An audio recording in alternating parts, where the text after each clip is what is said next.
This is a private video. Right now I'm answering some questions for this personality course. I had my initial post, so if we go to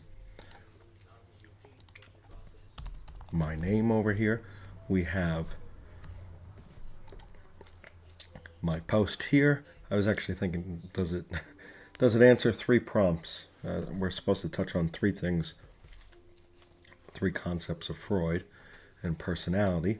And then I respond to my professor here, and I cite some sources. Now I am looking to respond to another peer, but I was reading some of these things, and I was reminded of an individual. It's that dog trainer, David Herbert. I'm convinced that he was stalking me longer than he said he did, and he was actually taking some of my intellectual property and passing it off on as his own, which includes a video on Descartes and dream work, and this had to do with like the situation of the orientation of the eye, of the pupil, and how this could kind of like pull in new conscious experiences. I did a better job of articulating it in that video, and I don't want to go into too much. But I would like to touch on Freud's work. I am very much interested in analytical psychology, and I was even thinking of, well, let's just say I'm interested in the topic. I'm interested in consciousness studies and Freud's work, analytical psychology, Jung's work.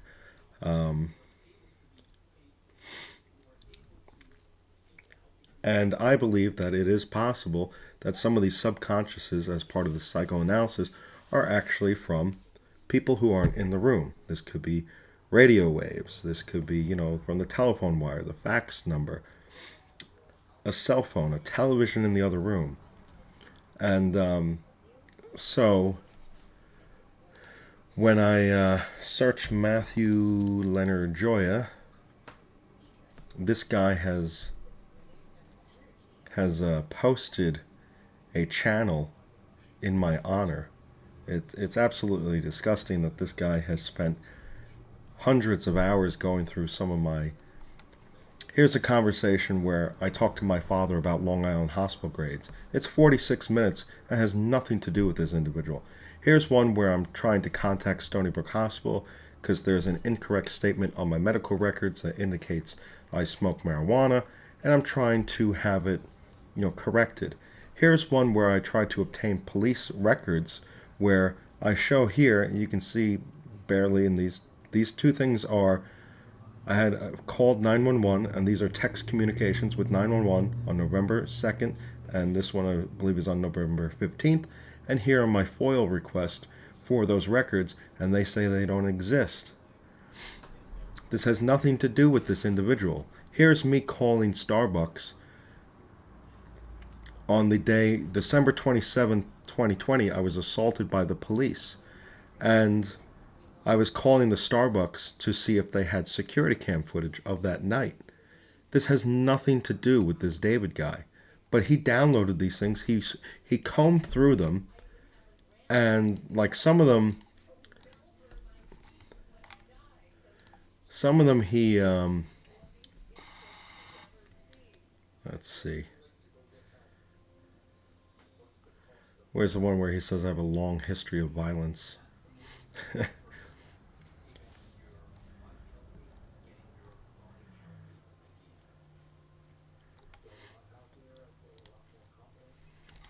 Here's one where he goes through any timestamps at 9:20, 15:30, 17 minutes, and 19:30. So he denies going through these, but he not only went through the audio, but he went through the text on the screen. Anyway, he called my father.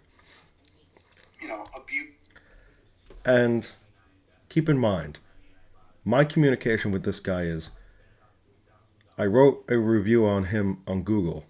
It accurately described the events that took place between he and I. Then he challenged it. He wrote a response, and I called him back and I said, you said some things, and I just want to correct you. And we had a 45-minute long conversation. I wasn't manic. I wasn't, I wasn't making any death threats to him, and I wasn't, stating any intentions to ruin his life. But we went back and forward where things would escalate, and I'm pretty sure he was stalking me over the summer because I was taking law courses, and like one of the cases was someone had religious objections to a vaccine or a procedure, and they stated they were the Church of the Seventh Son or something, and they were denied their religious exemption because they also had personal objections. And David responded, "He's doing it for personal reasons." I felt he was actually going through what I was posting on the internet, and he was mocking me and ridiculing me. Oh, he wants to be a lawyer, and he was ridiculing the things I was studying in law, because I was posting some of the work I was doing. I was engaging in conversation about precedent, cases, my my progress towards my classwork, my degrees and stuff. And I felt that he was kind of synthesizing it into his responses to me. That his statement that he says I'm doing it for personal reasons is actually him extracting something from one of the things I covered in law course. So here in this phone call, he's calling my father, and there's a sound of right to left shift on the stereo, where the sound is on one side and then it shifts to the other side. And I think that has something to do with psychoanalysis and digging into the subconscious.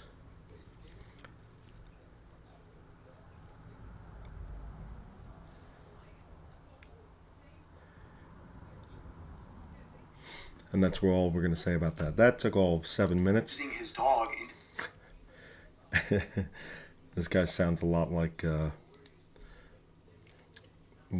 person I used to associate with, Matthew Ryerson, and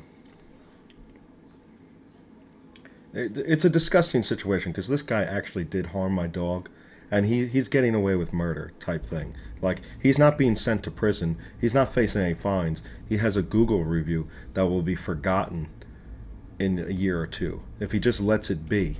I'm accurately describing my situation. It's probably, I don't think, like, I don't pay that much attention to Google reviews like he does. He must obsess over them. But when I look for a business, you look at the stars, you look to see who's available, you look at their rates. But I'm not going to go through 100 reviews and read what everybody has to say. I assume if it says 5 stars, it's going to say, yeah, my experience was great.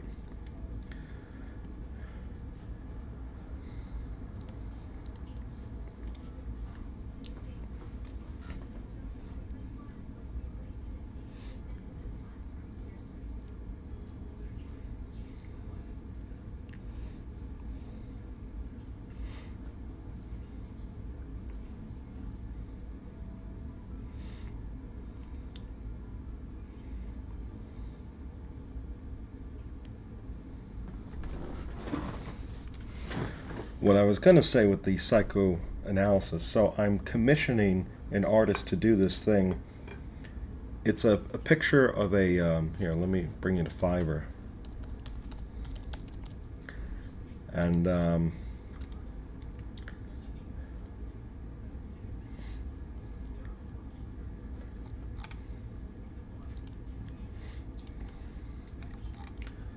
so I sent them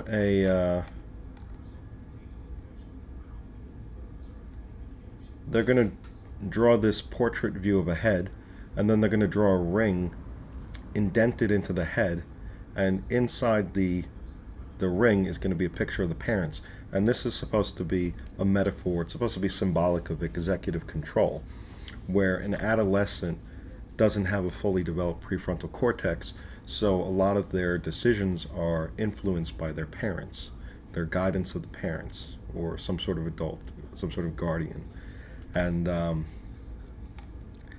actually want to explore this possibility of the subconscious, and can we somehow tap into someone's long-term memory this way, basically by causing some sort of break in the prefrontal cortex, hijacking executive control, and now we're. It's hard to explain because it's not. It's it's not something that I am religiously pursuing, or um, it's just something I thought. One of those, like, shower thoughts or something. Is it possible to? Okay, I'll give you some more background. So, I was speaking with Vanessa Brown, and I was saying how she had a concept where she said our existence might exist prior to conception, and she said she couldn't justify it because, she's pro-choice or something, and she doesn't want to define life at a certain stage. I also said, well, I had also been thinking about inheriting your parents' experiences and cognition. So theoretically, if I do mental, I've been calling it mental time travel.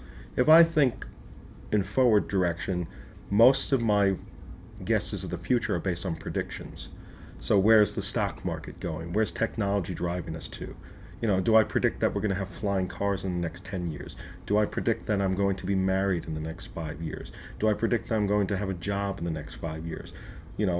What is society going to be like in the next 5 to 10 years? That's based on incoming information where we're making a prediction of the future. But when I do mental time travel going backward, that's drawing on experience. So I remember one of my earliest memories is my grandfather's funeral when I was 3 years old at Pine Lawn. And so the theory is here, if we can somehow enhance our memory recall, we can go back to, further than that. We can go back to the birthing process. We can remember what it's like being pulled out of the womb. And since I'm saying that we inherit our parents' memories and experiences, we can, I can remember my mother on her first date or something. I can remember, her days at Lady College or something. Or I could remember, her graduating. I can remember her wedding day. And I can remember the night I was conceived or something. Now here, that has to do with genetics, that has to do with DNA. So here I'm thinking, well, what if this were possible using psychoanalysis, where we use the prefrontal cortex, where we are now drawing on someone else's subconscious, and somehow that tethers us to their long-term memory. So we can use this process to grant access to someone else's brain, essentially. Now, how does that daisy chain work? How does that, how do we establish that connection? Perhaps it would be abandoning a sense of self and assuming someone else's identity, and by some sort of transport phenomena, I start having shared experiences. I start having recall of, someone else's experience.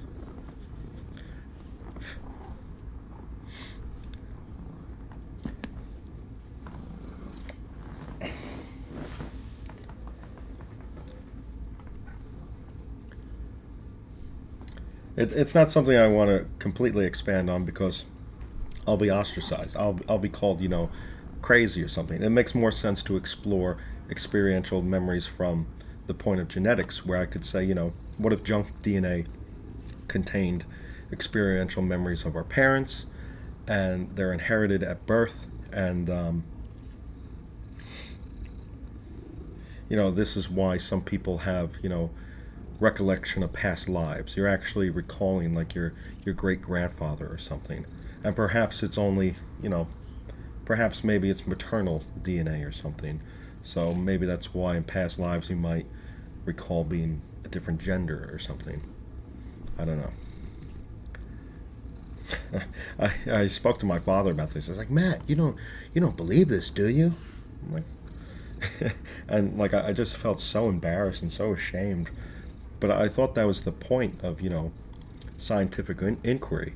Like, we have something and we want to test our hypothesis. And if if it's wrong, then it's wrong. Then no harm in having a thought, right?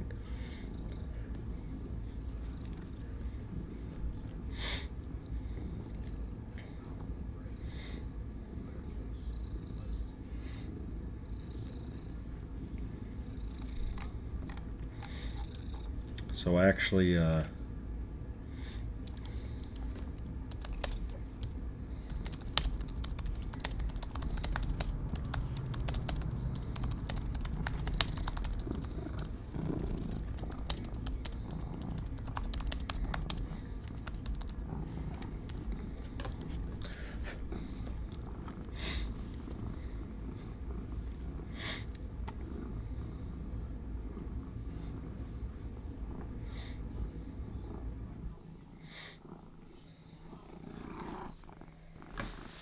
my whole idea is that as far as the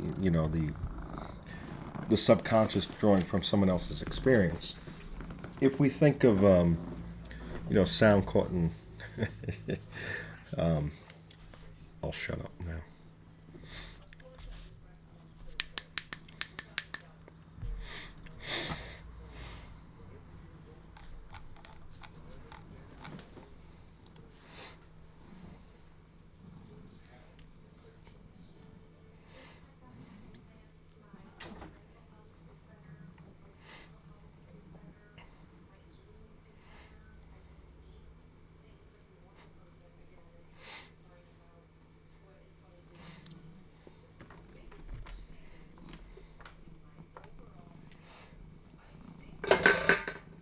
Come on, Camilla.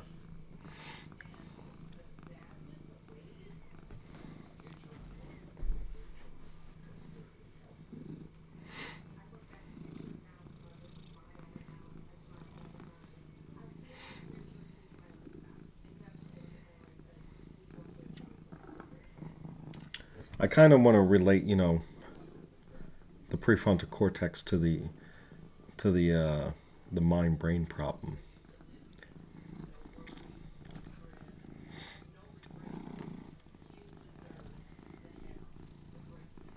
But there's a lot of things I want to do.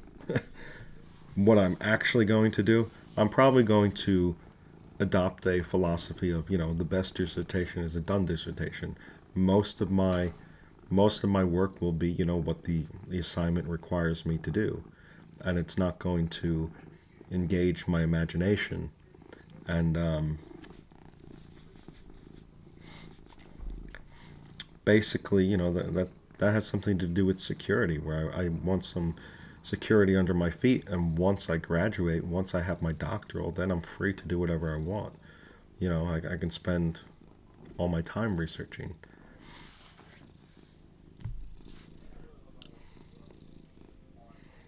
I want some financial security, and I want some security where I stand.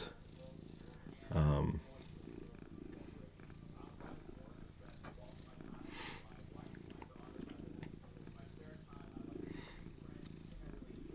as a student, I don't want to be expelled for having, just crazy thoughts.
Now, I have not discussed this this dog trainer recently because I made an agreement with my father that I would stop writing reviews about him, and my father would get me speakers. Basically, the way I felt is this man hurt my animal. He behaved in such a way that wasn't professional, and I deserved an opportunity to, it was within my right to write a review of what happened.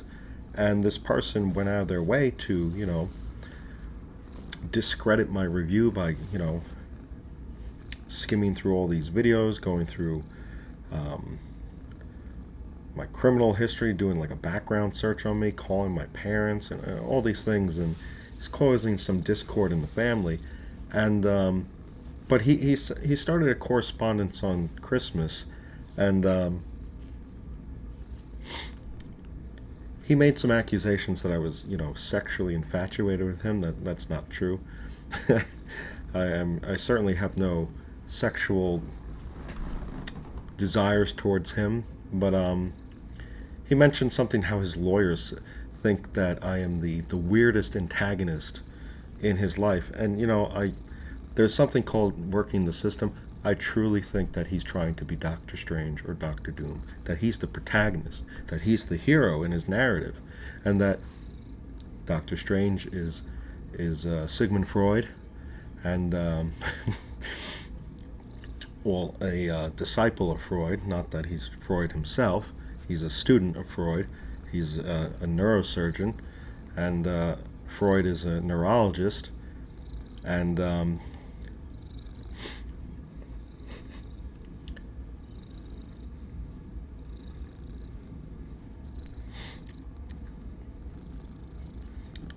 and so when I read these things about Freud, it reminded me of this individual.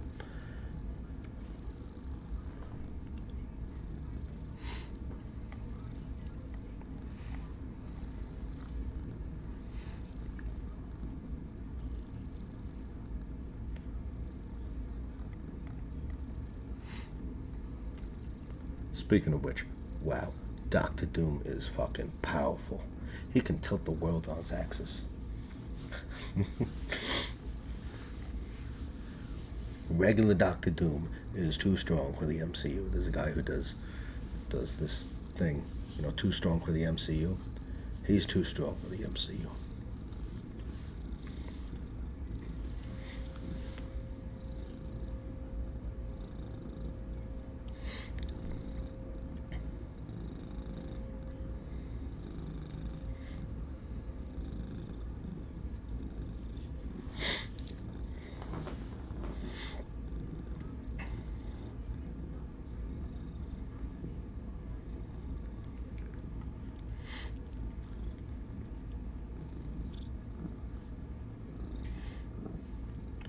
I had this theory that Doctor Doom was a marriage counselor. And no, you see the scene, and that's Tony Stark's agenda throughout the whole Infinity War, when he's seeking counsel with Mr. Hulk there. What's his name? Bruce Banner. You know who's the counselor in the crew? It's Doctor Doom. Banner says, I'm really not that type of doctor, but there is one who is. And then, fed up with, not being able to seek treatment, Tony Stark builds his own, technology to go back in his thoughts and relive experiences.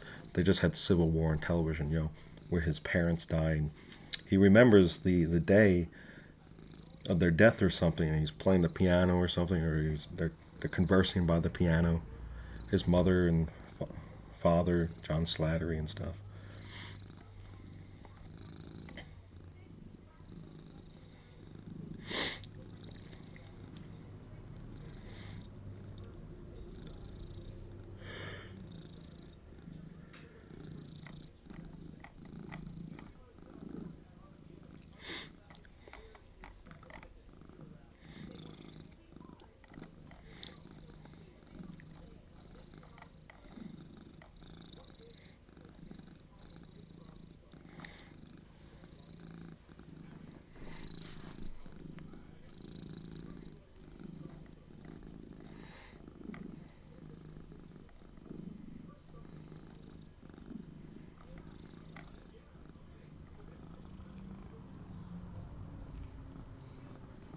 Oh, and Mysterio is a so while Mysterio needs technology, drones and stuff to create those elementals, someone like Doctor Doom would be able to conjure them up on his own. So he's trying to also be an Abercrombie and Fitch model or something.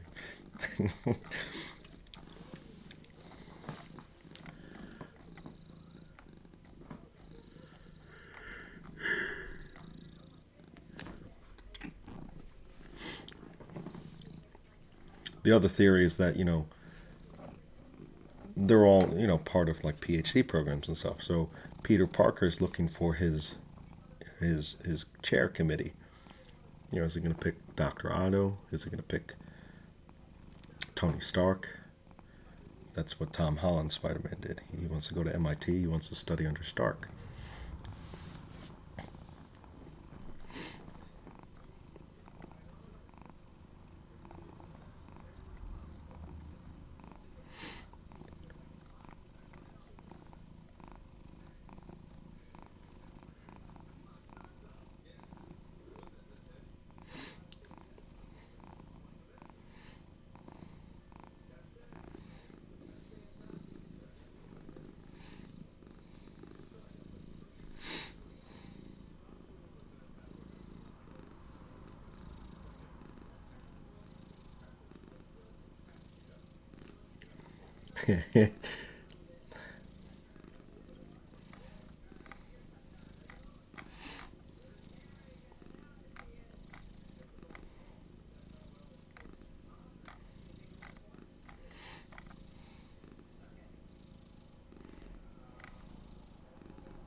I will quote Wedding and Corsini. Of course, it doesn't include ACT, so I don't know if that book is not popular because it doesn't include ACT.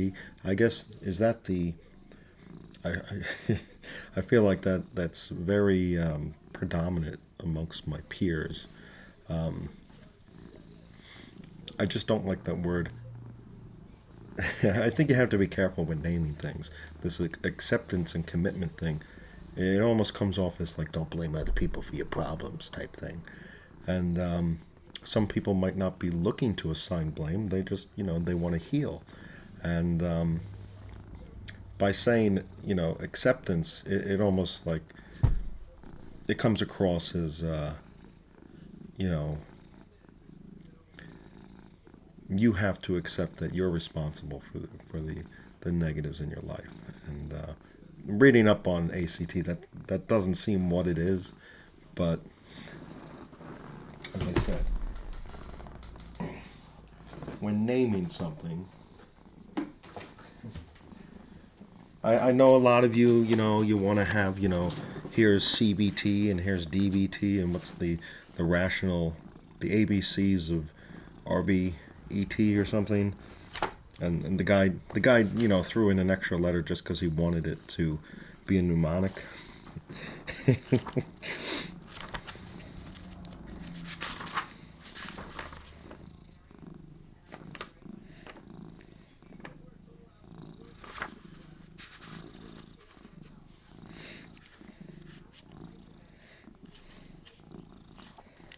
Let's see, what do we got here?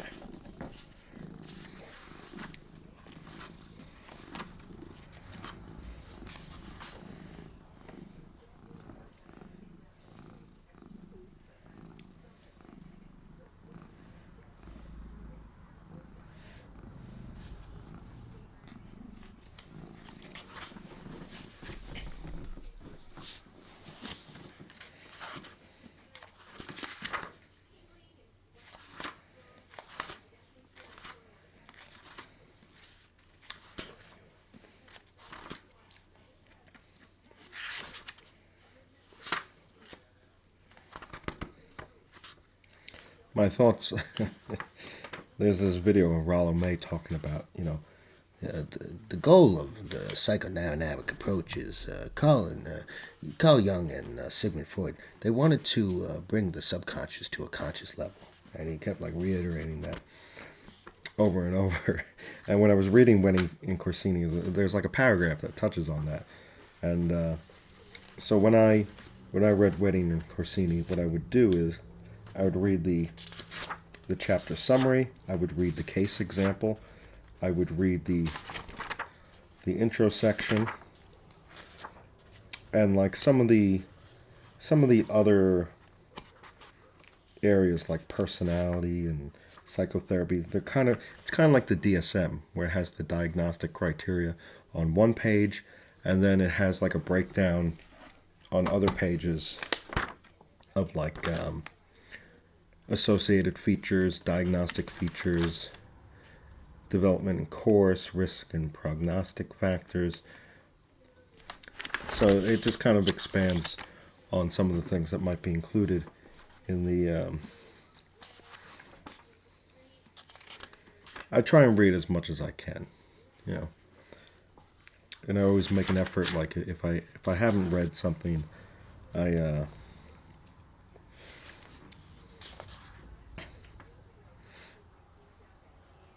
sometimes I feel just some books are better explaining things than the other.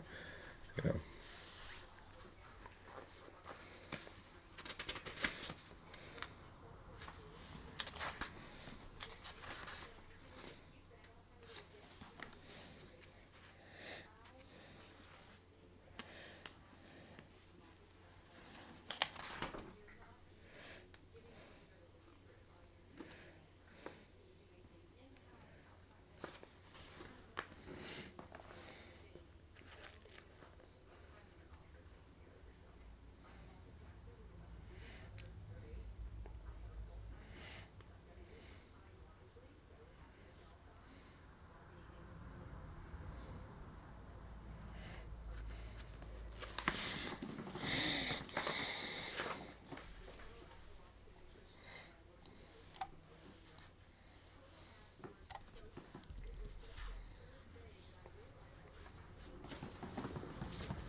So one of the authors is in this book has passed, and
Don't make your things too scary when we become fellow time travelers together.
or vice versa.